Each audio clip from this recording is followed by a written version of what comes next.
भगवान विष्णु वराह अवतार। भगवान विष्णु हिंदू त्रिदेवों में से एक हैं। श्रीमद् भागवत पुराण में भगवान विष्णु के 22 अवतारों का वर्णन है।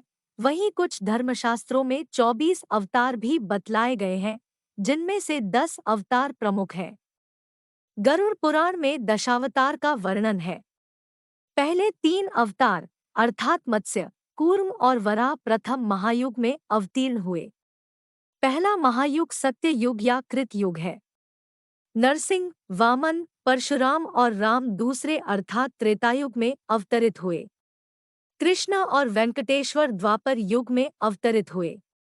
इस समय चल रहा युग कलयुग है और भागवत पुराण की भविष्यवाणी के आधार पर इस युग के अंत में कल्कि अवतार होगा। इससे अन्याय और अनाचार का अंत होगा।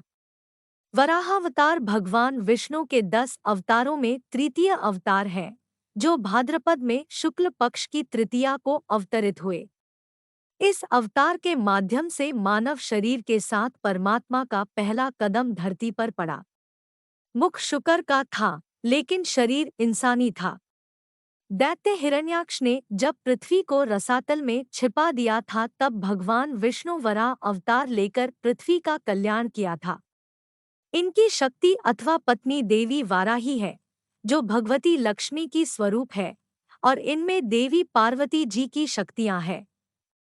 भागवत पुराण के अनुसार ब्रह्मा ने मनु और शत्रुपा यानी एक पुरुष तथा एक स्त्री की उत्पत्ति की और सृष्टि का निर्माण करने की आज्ञा दी।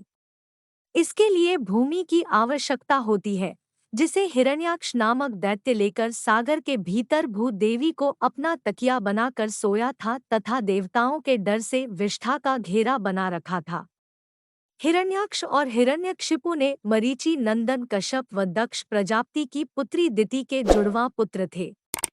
हिरण्याक्ष और हिरण्यकशिपु दोनों ने ब्रह्मा जी को प्रसन्न करने के लिए बहुत बड़ा तप किया। ब्रह्मा जी से अजेयता और अमरता का वरदान पाकर हिरण्याक्ष उद्दंड और स्वेच्छाचारी बन गया। मनु शत्रुपा को जल ही जल दिखा, जिसके बारे में ब्रह्मा को बताया। तब ब्रह्मा ने सोचा कि सभी देव तो विष्ठा के पास तक नहीं जाते, एक शूकर ही है जो विष्ठा के समीप जा सकता है। भगवान विष्णु का ध्यान किया और अपने नासिका से वाराह नारायण को जन्म दिया, पृथ्वी को ऊपर लाने की आज्ञा दी। वाराह भगवान समुद्र में उतरे। भगवान वाराह और हिरण्याक्ष में मध्य भयंकर युद्ध हुआ और अंत में हिरण्याक्ष का भगवान वाराह के हाथों वध हो गया। हिरण्याक्ष से भूदेवी को मुक्त हो गई। वराह अवतार धर्म के आधार को सुदृढ़ करता है, जो पृथ्वी के रक्षण और संरक्षण को ध्यान में रखता है। वराह अवतार के अंत से संबंधित अलग अलग कथाएं हैं। हालांकि यह स्पष्ट है कि वराह भगवान ने पृथ्वी को बचाने के बाद अपने अवतार को समाप्त कर दिया था। भारत में अनेक प्राचीन वराह अवतार मंदिर हैं, जो नष्ट हो गए। इनमें से कुछ का पुनर्निर्माण किया गया, कुछ ऐतिहासिक धरोहर के रूप में बचे हैं। वराह मंदिर पुष्कर, राजस्थान में 12वीं शताब्दी ईस्वी में राजा अनाजी चौहान द्वारा बनवाया गया था।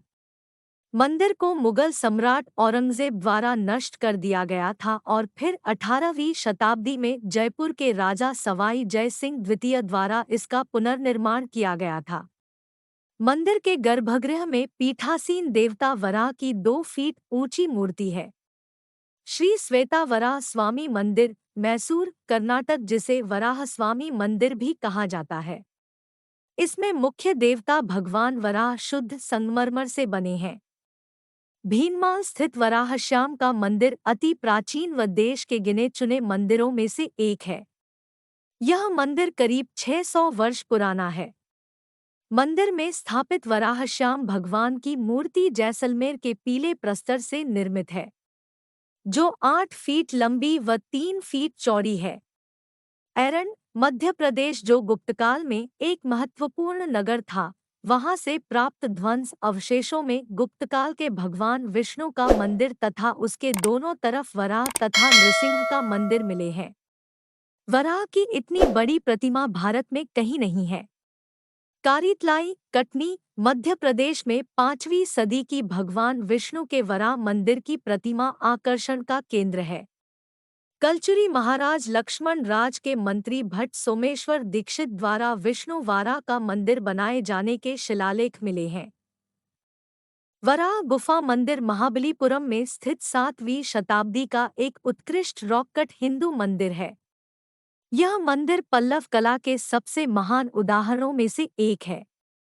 इसमें भगवान विष्णु की उनके वराह रूप में एक मूर्ति है, साथ ही इसमें भूदेवी की मूर्ति भी बनी हुई है।